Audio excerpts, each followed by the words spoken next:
Fidèles téléspectateurs de l'émission Débat sur l'éducation, bonsoir. Eh bien, aujourd'hui, nous sommes dans un établissement d'enseignement privé. Ce qui nous a amenés ici, c'est d'abord parce que le responsable a accepté de nous accueillir pour qu'on puisse faire une conférence à l'endroit des enseignants et des parents sur une thématique de politique éducative. Beaucoup se demandent à quoi nous sert l'école. Est-ce que c'est important d'aller à l'école, etc. Certains, malgré tout le travail qui est en train de faire aussi bien par le gouvernement, aussi bien par les fondateurs aussi des écoles et autres, eh bien, on continue d'entendre encore ce genre de discours et nous avons estimé qu'il était important de venir dans l'établissement qui accepte de nous accueillir de toute façon, accueillir l'équipe de débat sur l'éducation pour échanger à partir d'une conférence qui va être animée par un inspecteur, l'inspecteur Delicou, pour ceux qui ont suivi l'émission sur ce que c'est qu'un enseignant motivé, un enseignant engagé, un enseignant compétent. Eh bien, vous avez suivi et apprécié le contenu, la richesse de cette communication qui a permis aux enseignants de connaître le vrai profil recherché par le système éducatif à travers le plan sectoriel de l'éducation. Alors, monsieur le premier responsable de l'établissement, bonjour. Bonjour, chef. Voilà. Présentez l'établissement, regardez là. Oui, notre établissement s'appelle École privée laïque Jean Diatta. Alors, Jean Diatta se trouve où dans Lomé? Oui, Parce que Lomé est très grand. Oui, Lomé est très grand. D'abord, dans notre domaine, c'est dans la direction régionale Grand Lomé. Tout à fait. Et plus précisément, dans l'expression pédagogique Lomé Ouest, dans le quartier Segbe Kounikope. Ok, quand on vient dans cet établissement, eh bien, quels sont les atouts qui peuvent m'amener, moi, parent, par exemple, à dire non, je vais inscrire mon enfant dans cette école? Vous-même, vous voyez déjà l'infrastructure. Donc, la première des choses, c'est l'infrastructure. Secondo, la conscience professionnelle des enseignants. Et dans Jean Diatta, nous voulons que cette école soit une école de formation pour la relève de demain. Et dans ce souci, les enseignants sont très consciencieux, ont la conscience professionnelle. Et dans ce déroulement de programme, les enfants sont les artisans de leur propre savoir. À la suite, souvent des évaluations, est-ce que les résultats des évaluations arrivent à convaincre de toute façon les parents qui vous ont fait confiance? Voilà. Une école privée évolue par les résultats des évaluations. Et effectivement, dans les écoles, dans les classes inférieures, sans classe d'examen, on peut dire que ce sont des résultats très probants, au-delà de 98%. C'est ça. Au CPD, 100%, ça, il n'y a rien à dire. Au BPC, parce qu'il y a dans notre école le cours maternel, primaire et collège. Tout à fait. Donc au BPC, on caracole autour de 80-85%. Alors, la toute dernière question, quelles sont vos ambitions pour cette fin d'année 2025-2026? Notre ambition, que les enfants, non seulement par les résultats scolaires, mais que ce soit des enfants bien formés, actifs, pas des enfants attirés par seulement la lecture, tout ça, mais dans la pratique. Ce n'est plus l'école théorique. Qu'est-ce qu'ils savent faire? C'est pourquoi notre école fait la formation et les enseignants ne sont que les guides des enfants. Ils sont des artisans, comme je le disais, donc les résultats scolaires vont prouver ce qu'ils valent, la valeur des enfants. Donc quand un élève va en classe supérieure, il mérite d'être en classe supérieure. Aujourd'hui, la question de citoyenneté, de civisme se pose au niveau des enfants. Comment vous arrivez à relever ce défi-là ici? Oui. Par ce défi, d'abord les lundis, nous donnons des leçons de morale. D'aucuns disent qu'il n'y a plus les leçons de morale comme dans l'ancien temps. Il y a les leçons de civisme, parce que nous voulons l'intégration des enfants. Que les enfants travaillent, qu'ils soient bien intégrés dans notre société de demain, étant donné qu'ils sont la relève de demain. Et puis, ils soient dans l'abnégation, la volonté de travail, qu'ils tutoient la perfection, qu'ils travaillent sans relâche. Voilà quelques notions de citoyenneté que nous donnons à nos enfants. La régularité. Parce que quand ils sont réguliers à l'école, ponctuels à l'école, demain, quand ils seront en train de travailler, ils seront ponctuels au service, ils seront sérieux au travail. Bien, merci, monsieur le premier responsable de cet établissement. Alors, comme nous l'avons dit, ce qui nous a amené en dehors de la connaissance de l'environnement scolaire dans lequel nous nous retrouvons aujourd'hui, nous avons invité l'inspecteur Delicou pour entretenir les parents et les enseignants sur l'école comme moteur de transformation sociale. Alors, on va se retrouver tout à l'heure dans la salle pour commencer la communication. Monsieur Diaton, on y va? Ok. Bonjour.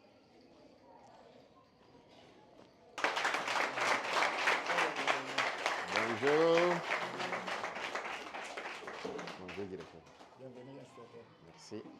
Monsieur le directeur, madame, messieurs, bonjour. Monsieur l'inspecteur. Ce matin, l'honneur me sied d'être parmi vous pour qu'ensemble, on fasse des échanges sur une thématique très importante.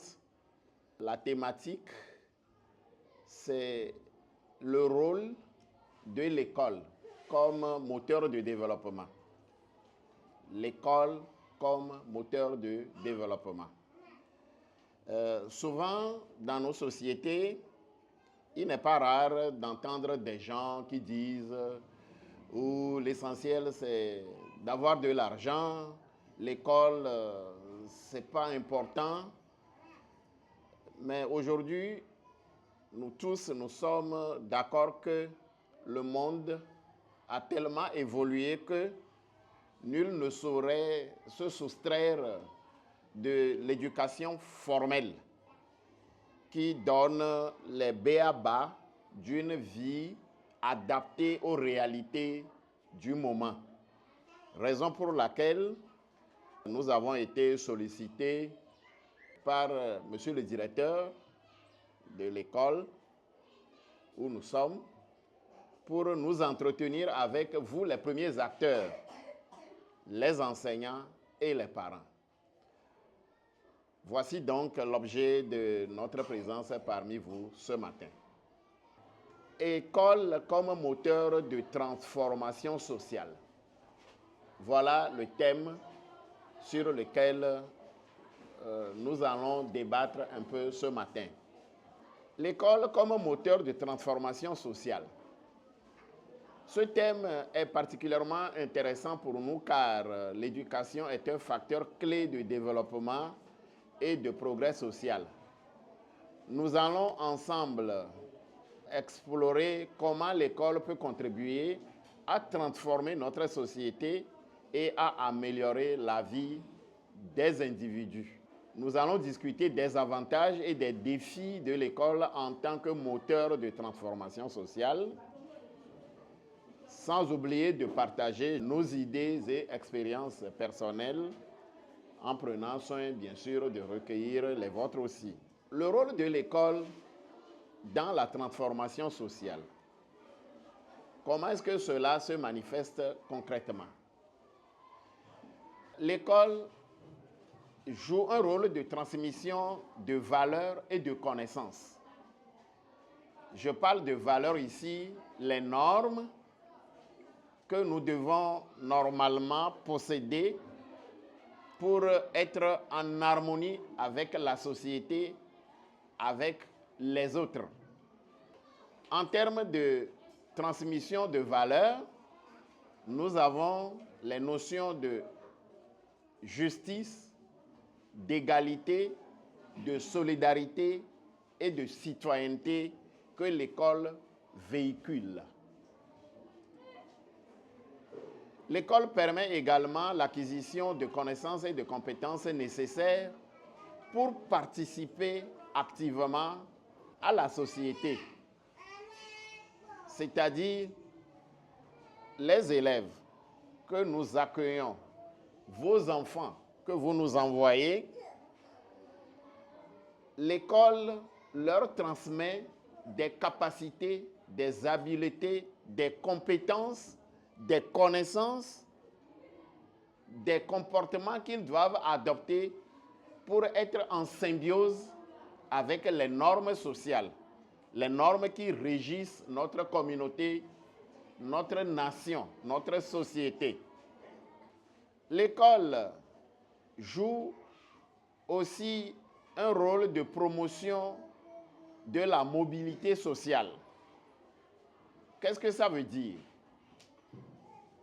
Elle offre des opportunités de mobilité sociale pour les élèves issus de milieux divers.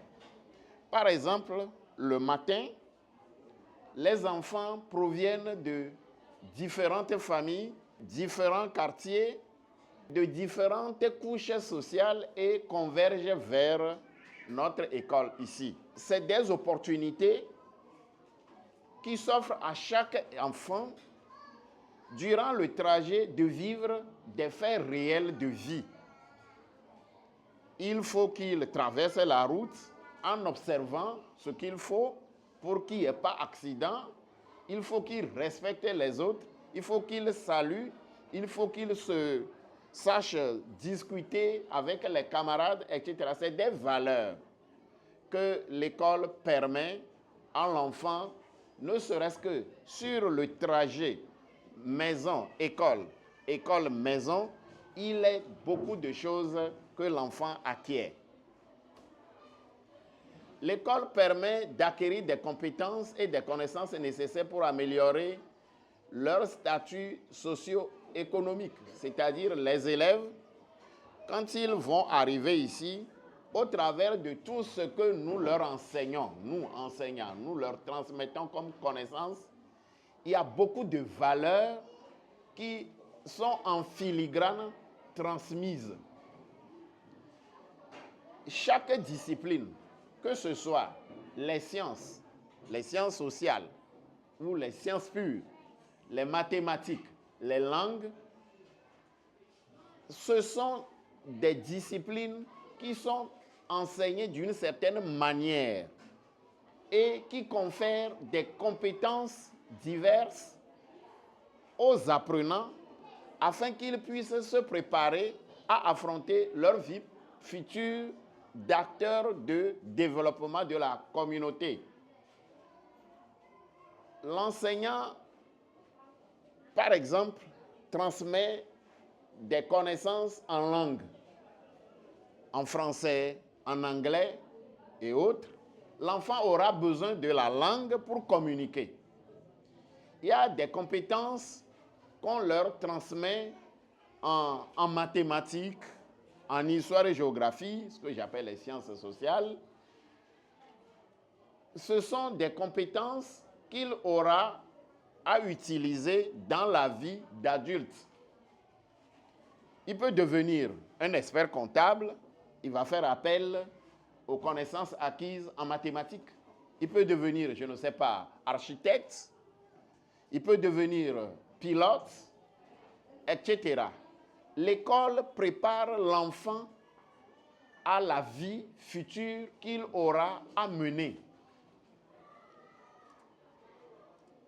Notre système éducatif est conçu de telle sorte que la politique éducative qui est définie au sommet, c'est l'enseignant qui décline ça en diverses compétences que l'enfant acquiert au travers de ce qui lui est enseigné. C'est un rôle fondamental que l'école est appelée à jouer. Vous êtes d'accord avec moi que si un enfant n'a pas eu l'occasion de rentrer dans cette moule, ce n'est pas du dressage, bien sûr, il lui sera difficile de s'adapter aux réalités de la vie actuelle. L'école, au-delà de tout ce que nous avions dit, permet aussi le développement de la pensée critique. C'est-à-dire quoi? Quelqu'un qui est instruit, qui a été à l'école, lui, il ne va plus absorber tout ce qu'on lui dit sans essayer de mâcher ça. C'est-à-dire, ce n'est pas tout ce qu'on lui donne comme information qu'il absorbe sans réfléchir, sans analyser, sans se poser des questions, sans essayer de critiquer un tout petit peu. La pensée critique est fondamentale dans le raisonnement et dans les prises de décision. Et l'école nous permet ça. Elle encourage donc cette pensée critique qui permet à l'élève, à l'enfant, futur adulte, futur cadre, futur dirigeant, de savoir analyser les situations pour la prise de bonnes décisions. L'école permet aux apprenants de questionner les normes et les valeurs de la société et de développer leurs propres opinions et idées. Comme je le disais tantôt, quelqu'un qui a eu la chance de fréquenter, il sait analyser toutes les situations auxquelles il fait face. Ce n'est pas tout ce qu'on lui dit qu'il absorbe, alléluia, amen, comme à l'église. Même à l'église, les intellectuels, ce n'est pas tout ce que le prédicateur livre que l'intellectuel absorbe, hein? Jamais. Lui-même, il fait ses analyses et après, il trie ce qu'il faut se garder. Ce n'est pas toujours donné à celui qui n'a pas eu la chance d'aller à l'école et surtout d'atteindre un bon niveau d'éducation, un bon niveau d'instruction, lui permettant de faire le filtrage nécessaire pour lui et pour son entourage. L'école fait de la promotion à la citoyenneté active, ou bien promotion de la citoyenneté active. Qu'est-ce que ça signifie? L'école a pour rôle de former des citoyens prêts à se prendre en charge, mais aussi à participer au développement de la nation. La réforme de l'école au Togo, la réforme de 1975, a stipulé que notre système éducatif, notre école, l'école togolaise, est appelée à former des citoyens épanouis, des citoyens accomplis pour participer au développement de la nation togolaise. Et l'enseignant, connaissant ce rôle fondamental que l'école a, fait tout ce qu'il faut pour transmettre les bonnes valeurs, ce qu'il faut à l'enfant pour qu'il puisse devenir un acteur actif de développement de notre société. Et ce rôle, l'école joue ça activement. À travers tout ce que nous faisons, les activités pédagogiques, les activités sociales, les activités périscolaires, etc., beaucoup de compétences sont transmises aux élèves et dans la vie active, dans la vie adulte, il peut devenir un acteur clé de développement de notre société, quitte à devenir, par exemple, enseignant, homme politique, homme d'affaires, entrepreneur. C'est tout ça qui fait la société. Et l'école prépare les élèves à jouer ces rôles essentiels pour que notre communauté puisse tenir. Alors, est-ce que l'école joue ces rôles-là sans difficulté? Y a-t-il des défis auxquels l'école est confrontée? Il y a les inégalités scolaires. Les inégalités scolaires constituent un obstacle majeur de transformation sociale. Les élèves issus des milieux défavorisés ont souvent moins d'accès aux ressources et aux opportunités qui les désavantagent par rapport aux élèves issus des milieux plus favorisés. À Lomé ou dans les grandes villes, les écoles ne sont pas très éloignées des élèves. S'il n'y a pas une école publique, il y a au moins une école privée, donc facile d'accès pour les élèves. Mais en campagne, ce n'est pas toujours le cas. Il y a des enfants qui parcourent peut-être 10 km par jour en aller-retour pour atteindre leur école. 5 km pour aller, 5 km pour revenir. D'autres en font plus que ça. Certains doivent traverser des rivières. D'autres doivent peut-être gravir des montagnes, traverser des forêts, etc. Donc vous voyez qu'entre l'enfant de la ville et celui de la campagne, les difficultés ne sont pas les mêmes. Le gouvernement togolais essaie de réduire ces inégalités-là en démocratisant davantage l'accès à l'école à tous les enfants togolais. Et non seulement dans les villes, mais aussi dans les villages, les hameaux les plus reculés, il y a toujours une école. Et l'État déploie des efforts pour installer les infrastructures d'accueil aussi. Un autre défi, c'est le manque de ressources. En termes de ressources, il y a peut-être les ressources humaines, c'est les enseignants. Et là, je félicite encore notre gouvernement qui a multiplié les écoles de formation professionnelle pour la fonction enseignante, les écoles pour le préscolaire et le primaire. Il y en a pour le secondaire aussi, et puis l'université qui complète les écoles de formation des enseignants. Et régulièrement, on lance des concours de recrutement des enseignants. Aujourd'hui, il est même recommandé que pour une école privée qui veut recruter des enseignants, que ce soit un enseignant sorti d'une école de formation professionnelle. Les NFPE, écoles de formation des professeurs d'école. Et c'est la qualité qu'on cherche pour former à suffisance les acteurs qui animent notre école ou notre éducation.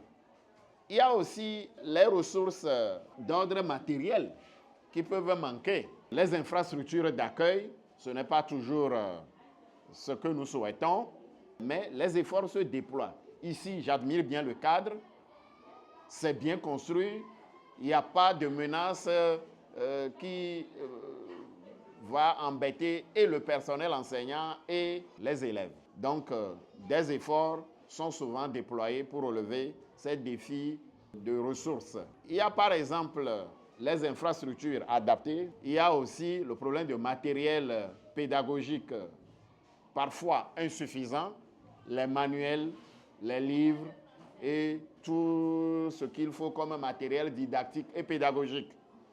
Et le gouvernement togolais fait beaucoup d'efforts.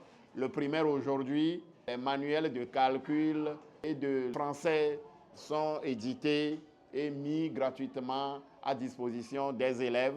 Le collège aussi connaît beaucoup de progrès en la matière. Il y a quand même aussi certaines limites liées à des résistances au changement. Je suis inspecteur de l'éducation, comme vous le savez. Aujourd'hui, le système éducatif togolais a opté pour l'approche par les compétences, pour la transmission des connaissances et des savoirs.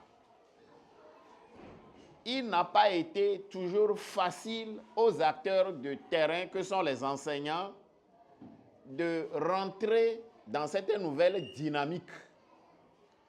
Parce que la pédagogie par objectif dans laquelle ils étaient leur paraissait plus adaptée, plus facile, parce que la pédagogie active, diligentée aujourd'hui par l'APC, pour certains, ça leur demande trop à faire. Déjà, la préparation des fiches a tellement évolué et puis l'enseignant ne vient plus pour donner juste son discours et partir. Il doit fortement impliquer l'enfant qui est le constructeur de son propre savoir. Donc, les techniques que véhicule cette norme pédagogique, la nouvelle forme de pédagogie, l'APC, ces techniques ne paraissent pas toujours faciles pour les enseignants. Donc, ça développe certaines résistances. Mais le personnel d'encadrement, les autorités se déploient et s'activent pour que cela s'intègre. Et cette technique, ceux qui se sont vraiment impliqués, au finish, ils sont les gagnants parce que l'enseignant ne se perturbe plus trop, il ne se dépense plus trop, il s'appuie davantage sur les élèves pour qu'ensemble, ils co-construisent le savoir et les apprentissages se conduisent plus aisément pour eux.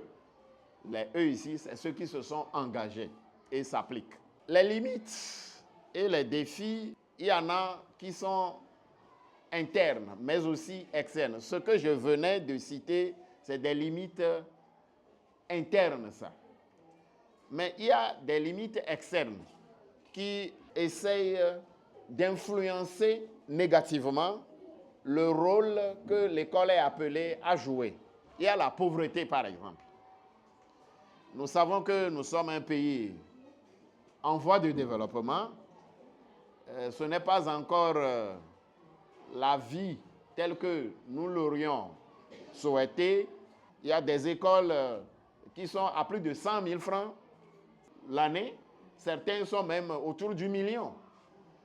J'aurais aimé que mes enfants accèdent à ces hauts niveaux d'éducation aussi. Et ce n'est pas donné à tout le monde.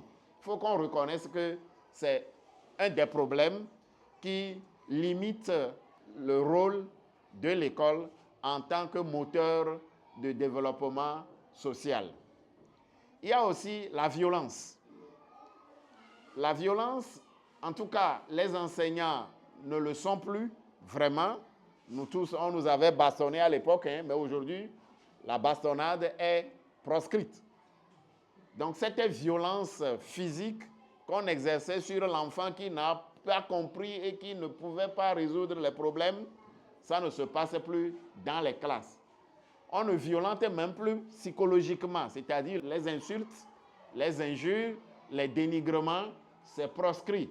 L'enseignant est devenu plutôt un ami, un guide, un accompagnateur, un camarade au besoin de l'apprenant qui lui est confié. Donc, les violences au niveau institutionnel sont en train de disparaître. Nous allons faire appel à vous les parents de faire preuve de plus d'amour pour limiter la violence aussi. Ce n'est pas forcément battre l'enfant qui est le problème. Les insultes, les injures, les dénigrements. Parfois, on ne bat pas l'enfant, mais on réduit par exemple sa ration. Ce n'est pas normal. L'erreur ou la faute pour nous, les pédagogues, c'est des opportunités que nous, on exploite pour avancer. L'enfant peut ne pas bien travailler à l'école. Il faut chercher à comprendre pourquoi il n'a pas bien travaillé. Est-ce que c'est l'enseignant qui a mal fait son travail ou bien c'est l'enfant qui a des problèmes? Donc s'il revient à la maison avec des résultats qui ne vous satisfont pas, ce n'est pas une occasion pour les violenter. Il y a aussi les conflits familiaux qui peuvent interférer négativement sur les apprentissages des élèves. Lorsque papa et maman, tous les jours, ça chamaille, ça tape, ça crie, il est frustré. Arrivé en classe, il ne peut pas vraiment suivre. Je crois que vous nous comprenez. Parfois, c'est l'enseignant ou l'enseignante avec son conjoint ou sa conjointe, et puis quand lui aussi il arrive à l'école, il ne peut pas transmettre convenablement ce qu'il doit donner comme connaissance, compétence, apprentissage qu'il a à faire. Que conclure donc? L'école est un moteur important de transformation sociale, mais elle est confrontée à des défis qui doivent être relevés.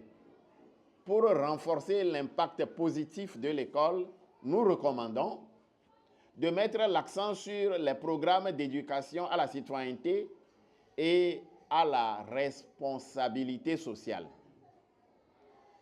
Dans nos écoles, nous faisons par exemple le travail de groupe où on confie des responsabilités de façon rotative aux élèves.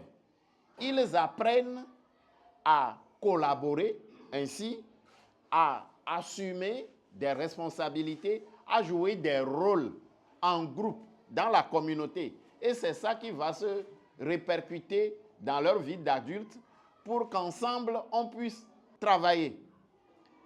Ce sont des qualités que nous leur transmettons au travers beaucoup de choses que nous faisons dans nos écoles. Il y a la promotion de l'égalité des chances et la lutte contre les inégalités sociales et économiques. J'ai dit tantôt, l'école se démocratise de plus en plus au Togo. C'est pour offrir la chance d'épanouissement à chaque citoyen togolais, à chaque enfant togolais, quel que soit son lieu de résidence.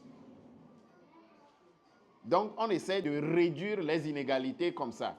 Et puis, l'école, en ouvrant la possibilité à l'individu de s'épanouir prochainement dans sa vie adulte, cela permet que ce soit à l'enfant de paysan ou du ministre, chacun de progresser. Et ça réduit les écarts. L'école permet à l'enfant futur adulte de s'épanouir économiquement. Et l'épanouissement économique réduit les inégalités sociales. Que ce soit l'enfant du ministre ou l'enfant du paysan qui a réussi pour devenir un grand entrepreneur, un grand directeur quelque part ou futur ministre lui-même, donc il a quitté la basse couche sociale pour se hisser à un niveau plus élevé. Moi, par exemple, je suis fils de paysan. Papa et maman, c'est des paysans, mais aujourd'hui, je passe, on dit bonjour, monsieur l'inspecteur. C'est une promotion sociale. Et cette opportunité est offerte à chaque enfant togolais. Et ça permet de réconcilier la société, toutes les couches de la société. Dans cette classe, par exemple, c'est enfants de commerçants, d'hommes d'affaires, d'un haut cadre qui se retrouvent dans la classe, provenant de divers horizons en termes sociaux. Et ils sont appelés à vivre ensemble. Et cela réduit les conflits sociaux. Et ça permet un bon brassage de la société à laquelle nous appartenons. Nous sommes ainsi arrivés à la fin de notre présentation. Après que M. le directeur va faire un petit résumé, nous allons ouvrir les débats. Vos contributions seraient les très bienvenues. Et s'il y a des aspects que vous n'avez pas ou que quelqu'un n'a pas trop bien compris, c'est le lieu de poser ces aspects-là. Et ensemble, on essaiera de trouver des solutions d'approche. Je vous remercie.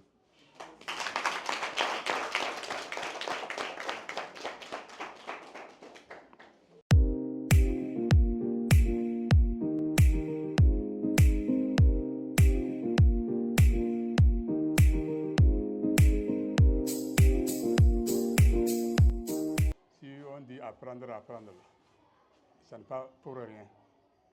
La connaissance, l'intelligence, ça se crée. Il faut toujours apprendre, même si on est vieux. Ça ne finit pas. Il faut toujours apprendre. Quand on connaît, la vie sera facile. Quand on ne connaît pas, là, c'est tordu. On a toujours des problèmes. Donc, toujours, j'invite tous les parents d'élèves à mettre la main dans la pâte avec les enseignants pour pousser les enfants encore loin en matière de connaissances. Aujourd'hui, je vois que le monde a changé. Si on ne va pas trouver un enfant aujourd'hui qui ne va jamais aller à l'école. Jamais. Et avec l'école, les enfants évoluent toujours, la vie court toujours devant nous avec les technologies. Sans aller à l'école, tu vas faire quoi là-bas? Donc c'est l'école qui nous permet d'arriver jusqu'à ce point-là. Donc nous remercions l'inspecteur beaucoup de ce qu'il nous a dit ce matin. Et nous aussi, nous allons l'appliquer à la maison aussi. Et nous prions aussi les enseignants aussi d'avoir encore beaucoup de courage. Les enfants, des fois, On tape, mais ça ne prend pas vite. Mais c'est l'enseignant qui sait comment il contrôle et pour que ça aille mieux. Donc, la grande lourde tâche, c'est les enseignants. Les enseignants, leur enseignement est devenu difficile à cause de l'APC qui est apparu sur le terrain aujourd'hui. Et pour moi spécialement à la maison, je suis devenue l'enseignante de mes enfants. Et je vois aussi que c'est devenu plus difficile pour moi de les enseigner parce que moi, j'ai arrêté l'école depuis 2012, que j'ai eu mon bac. Mais aujourd'hui, l'APC est venue et je n'arrive plus à étudier mes enfants à la maison. Et par exemple, le petit qui est au CE2 est venu me dire hier que il a appris à l'école l'hygiène alimentaire et l'hygiène personnelle. Bon, c'est ça, je lui ai répondu qu'il n'y a pas, on ne dit pas l'hygiène personnelle, on dit l'hygiène corporelle. Non, il m'a dit que le professeur a dit l'hygiène personnelle.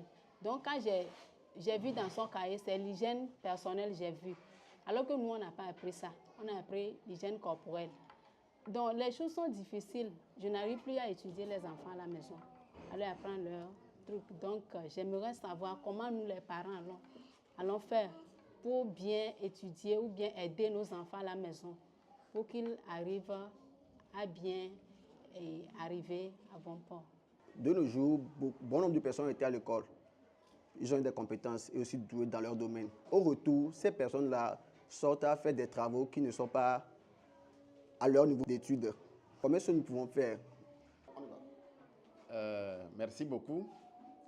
Le premier intervenant, ce que j'ai retenu, c'est qu'il nous a exhortés, enseignants, parents, chacun a vraiment contribué pour que l'éducation des élèves soit bien faite et que nous puissions leur garantir un avenir meilleur. Il n'a pas manqué de rappeler que l'école est aujourd'hui incontournable. Vu les réalités modernes, il a fait appel aux nouvelles technologies de l'information, les TIC et tout.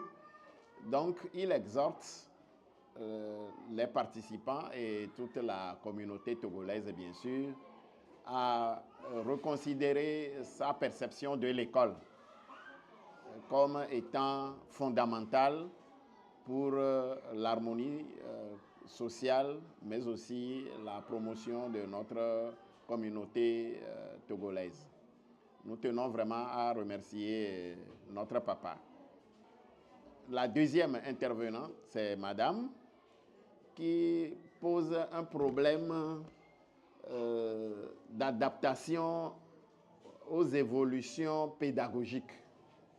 La pédagogie a toujours été très dynamique. Comprenez que la société humaine est appelée à évoluer sur tous les plans.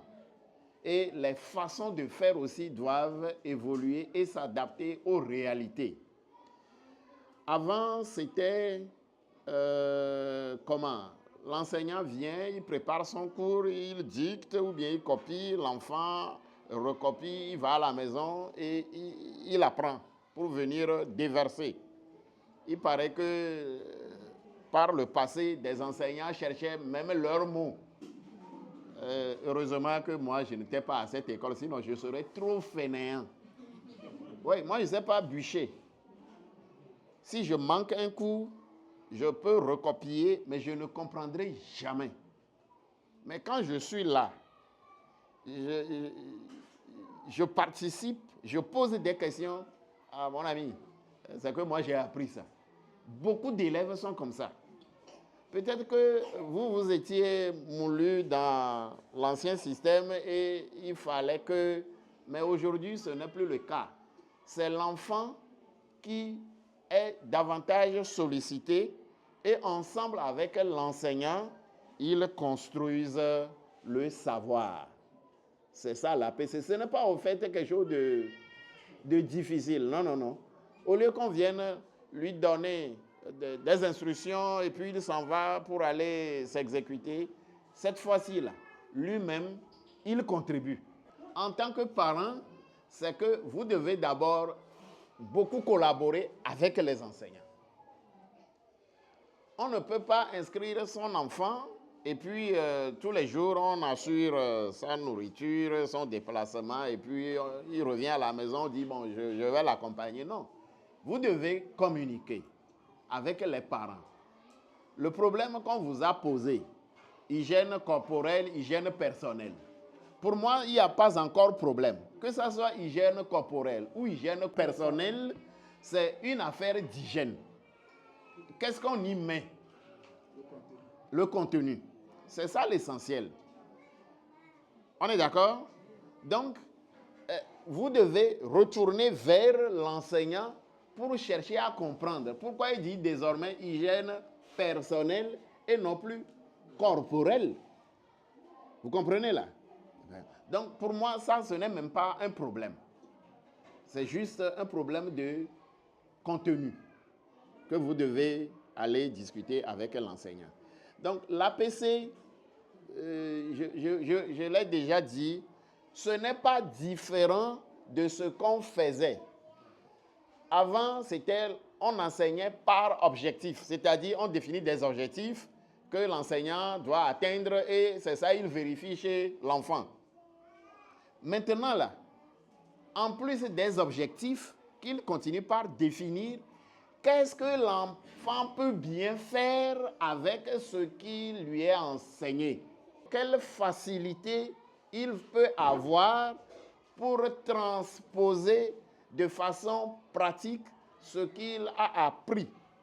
Ce n'est plus que de la tête qu'on forme, qu'on bourre de tout, mais il y a les mains, le corps, l'être entier, la société, l'environnement, tout est imbriqué puisque l'enfant va agir vis-à-vis des autres et sur l'environnement, sur son entourage.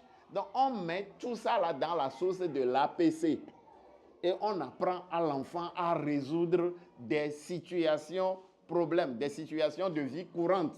Quand votre enfant arrive, avant de l'aider, vous-même prenez son cahier, lisez le cours. Vous allez à l'école de l'enfant. Il est au CP2, vous vous mettez à l'école de CP2. Après avoir lu le contenu, comme vous donnez l'exemple de CE2, lisez bien le cours. Et c'est comme vous-même vous fréquentez. Étant donné que vous avez plus d'âge que l'enfant, vous êtes beaucoup mature, vous allez vite comprendre ce qui est dit. Et là, vous aidez l'enfant. Certaines fois, nous disons aux enfants d'aider les gens à les aider. Quand le parent pose la question, ça là, comment le maître a expliqué? Si l'enfant a effectivement suivi le maître en classe, oui, ici le maître a dit tel, pour aider la maman à pouvoir l'aider avec son expérience de la vie pratique. Quand cela ne réussit pas, monsieur l'inspecteur vient de le dire, voilà la collaboration parent-enseignant. Il prend le téléphone, il appelle l'enseignant. Monsieur ou madame, j'ai lu tête, je n'arrive pas à comprendre. Vous savez que nous autres, on a fait autre école, non? Et avec plaisir, Joie, le maître, intervient et vous aide. Je ne vais pas vous cacher que même entre nous les enseignants, on s'appelle. On se tutoie. L'enseignant appelle son collègue. Je veux faire ceci ou bien dans une maison, vous avez fait comment? Et puis, donc aujourd'hui, il y a plus de collaboration. Et comme on dit, l'union fait la force. Parents, faites l'union avec l'enfant et l'enseignant. On sera au bon port. Notre jeune frère a posé le problème d'emploi. C'est-à-dire que pour lui, après l'école, on espère que l'enfant puisse trouver du travail. Le gars est sorti avec un diplôme, mais au sortir de l'école, il n'a pas ce qu'il faut en fonction de la formation qu'il a eu à faire. Oui, c'est le problème d'emploi. Ou, comme l'a dit monsieur le directeur, emploi-formation. Est-ce qu'il y a adéquation entre ce qui est enseigné et le monde du travail? C'est un problème vraiment délicat et je sais que les autorités compétentes nationales y réfléchissent. Notre système est issu de l'époque coloniale. Nous sommes en train de réadapter ça progressivement. Et la notion de formation-emploi évolue. Et ça va arriver jusqu'à ce que finalement, on puisse peut-être trouver solution. Moi, j'aurais souhaité qu'on développe davantage les filières techniques. Sincèrement, moi, c'est ma vision personnelle. Les gens vont trouver ça peut-être bizarre, mais les visions techniques, ça permet à l'enfant de savoir quoi faire, même si on ne l'engage pas quelque part. Il peut se prendre en charge, il peut créer, il peut innover. Nos amis de l'autre côté de la frontière, les technical schools, ça pilule partout. Et le petit Ghanéen, il sait rapidement se prendre en charge. Hein. Mais le système francophone dans lequel nous sommes, c'est à repenser. Et les autorités y sont déçues. Donc, le problème de chômage est là, mon frère. Je sais que tu te débrouilles, tu ne fais pas forcément ce que tu aurais souhaité, mais tu te débrouilles déjà. Félicitations. C'est un problème général. L'origine du problème, c'est à partir de l'orientation. Sachant que l'école aujourd'hui forme dans les basses classes au cours primaire, sincèrement pour savoir lire, écrire et s'exprimer. Et après l'école primaire, l'école de formation doit suivre. Et le parent doit arriver à orienter l'enfant, à pouvoir devenir meilleur dans son école de formation. Au nom du personnel de l'école Jean Diatta, au nom de tous les parents d'élèves derrière moi, nous voulons très sincèrement remercier à l'orateur, monsieur l'inspecteur, et pour tout ce qu'il vient de nous dire. Il a amené une lampe. Nous étions dans l'obscurité. Et tout ce qu'il a dit, nous essaierons de mettre ça en pratique pour que prochainement, l'objectif pour lequel il a développé ce thème soit atteint dans la vie de nos enfants parce que nous œuvrons pour un Togo meilleur. À travers tout ce qu'il vient de dire, nos enfants seront éduqués pour être de bons citoyens, des travailleurs, pour porter notre Togo sur le fond baptismaux. J'y arrive. Merci beaucoup et nous vous demandons de revenir tant que vous voudrez.